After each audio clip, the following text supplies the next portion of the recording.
One of the things that's really important in Sea of Thieves is that there's kind of all these emergent possibilities for the crew to go on. So there was a bunch of different kind of gameplay mechanics that we chose to do that. One of them was the Barrels of Plenty, which are these kind of floating barrels that pop up from the ocean that you can choose to either carry on past them or jump off and go and forage for resources. And the Shipwrecks was obviously a huge part as well, because we hide treasure in them and they're so kind of valuable to the crew.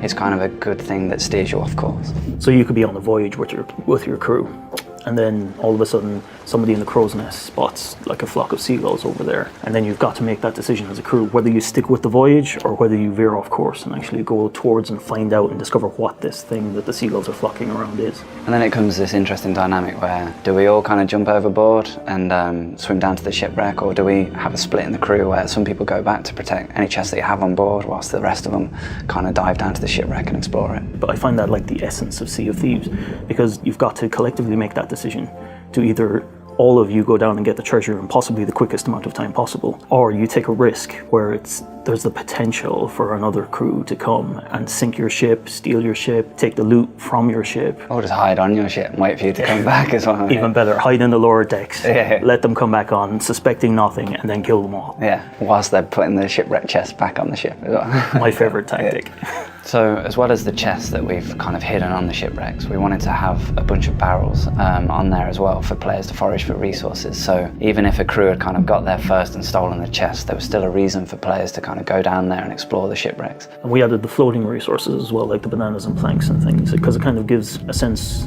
that it's an actual shipwreck. Yeah, I think that was like a really cool point actually. It suddenly felt like this was a ship that had just been battered in a battle, and then you were kind of swimming through the remains of it. So we didn't want the kind of threat to just be running out of oxygen underwater.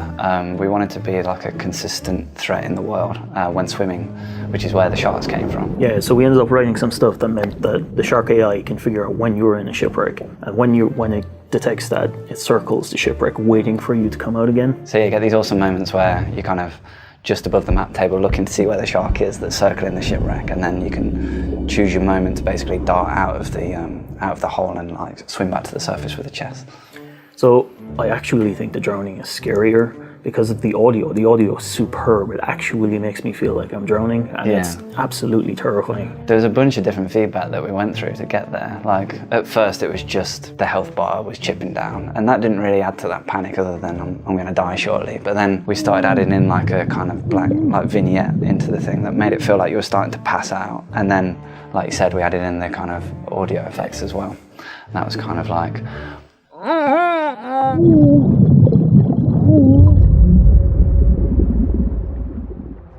So while Shipwrecks, can seem conceptually simple, they offer such a vast array of scenarios that can actually happen in the game. They're a spectacularly good feature to have, even though they might be quite technically challenging to put in. Yeah, and the more kind of emergent mechanics that we can add into the game gives more reasons for the players to kind of go off the beaten track and discover these new features.